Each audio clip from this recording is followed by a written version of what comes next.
নমস্কার বন্ধুরা, আমি জগন্নাথ।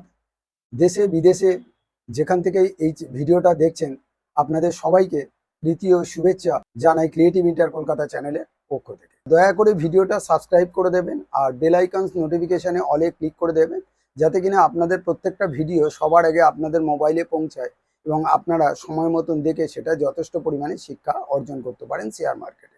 আজকের আমি শেয়ার মার্কেটে আপনাদের শেখাবো রুট লেভেল থেকে শেয়ার মার্কেট থেকে কিভাবে ট্রেডিং করা যায়।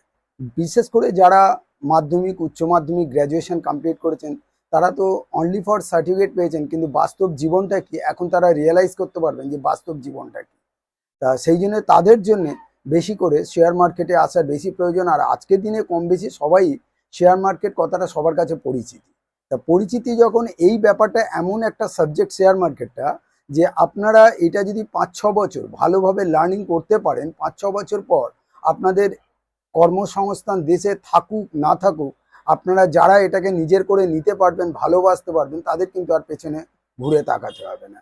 তা আসুন কিভাবে আপনারা শুরু করবেন। প্রথমে আপনাদের আমি বলি, মানুষের মাইন্ড কিন্তু দুটো, একটা হলো সাবকনসিয়াস মাইন্ড আর কনসাস মাইন্ড। কনসাস মাইন্ডে কি হচ্ছে, আমরা যেটা কাজ করি সেটা হচ্ছে কনসাস মাইন্ড।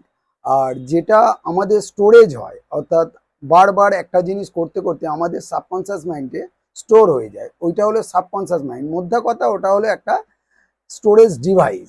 আর কনসাস মাইন্ডটা যেমন আমাদের কম্পিউটারের র্যাম। এইভাবে আমাদের শরীরের প্যাটার্নটা তৈরি। আর আপনাদের কেউ যদি সম্ভব হয় power of our subconscious mind, Joseph মার্ফির লেখা বইটা পড়ে নেবেন, তাহলে আমাদের হিউম্যানিটির সাবকনসিয়াস মাইন্ড সম্বন্ধে আপনাদের একটা যথেষ্ট ধারণা আসবে। কারণ বিশেষ করে আপনারা বাচ্চা বাচ্চা ছেলে, 18-20 বছরের ছেলেরা যদি শেয়ার মার্কেটে আসতে চান, তার জন্য আপনাদের প্রথমত জানতে হবে যে আপনাদের হিউম্যানিটিটা কি, মানে সাইকোলজিটা কি। সেই জন্য পাওয়ার অফ সাবকনসিয়াস মাইন্ডে অনেকটাই আপনাদের এই ব্যাপারটা বুঝিয়ে দিয়েছে। তো সেক্ষেত্রে একটা জিনিস, এই ভিডিওটা আপনাদের কি হচ্ছে, না টেনে বারবার দেখতে হবে। আপনারা হয়তো প্রথম যখন দেখবেন তখন ভাববেন আরে এটা তো ইজি, কিন্তু ইজি হলেও আপনাকে খেয়াল রাখতে হবে যত বারবার দেখবেন তত আমার যে কথাটা ডেপথে বুঝতে পারবেন যে আমি কি বলতে চেয়েছি, সেই জিনিসটা আপনাদের বোঝা সহজ হবে। তাহলে এবারে কি, সাবকনসিয়াস মাইন্ড, যতক্ষণ না আপনি একটা জিনিস সাবকনসিয়াস মাইন্ডে সেভ হবে ততক্ষণ আপনাকে যুদ্ধ করে যেতে হবে। আর মার্কেট রোজ নতুন নতুন জিনিস, এক জিনিস কিন্তু নয়। কিন্তু আপনি যত প্র্যাকটিস করবেন তত আপনার ইজি হবে। এবারে সাবকনসিয়াস মাইন্ডে কিভাবে স্টোরেজ হয়, সাপোজ আপনি একটা জিনিস খেয়াল করবেন, আপনার মাদার ল্যাঙ্গুয়েজ বেঙ্গলি, যাদের মাদার ল্যাঙ্গুয়েজ বেঙ্গলি, যাদের ইংলিশ, যাদের হিন্দি, তাদের ঠিকই আছে। কিন্তু মাদার ল্যাঙ্গুয়েজ কিছু কমন ল্যাঙ্গুয়েজ হয়ে যায়, আপনাদের মুখস্থ না করলেও দেখবেন সেটা মনে থাকে। কেন? কারণ আপনাদের বারবার বলতে বলতে না সাবকনসিয়াস মাইন্ডে ওটা স্টোরেজ হয়ে গেছে।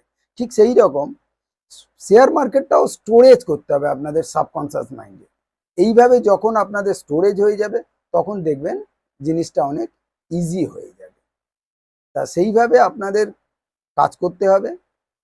থ্যাংক ইউ, নমস্কার, have a nice day, have a good start your career.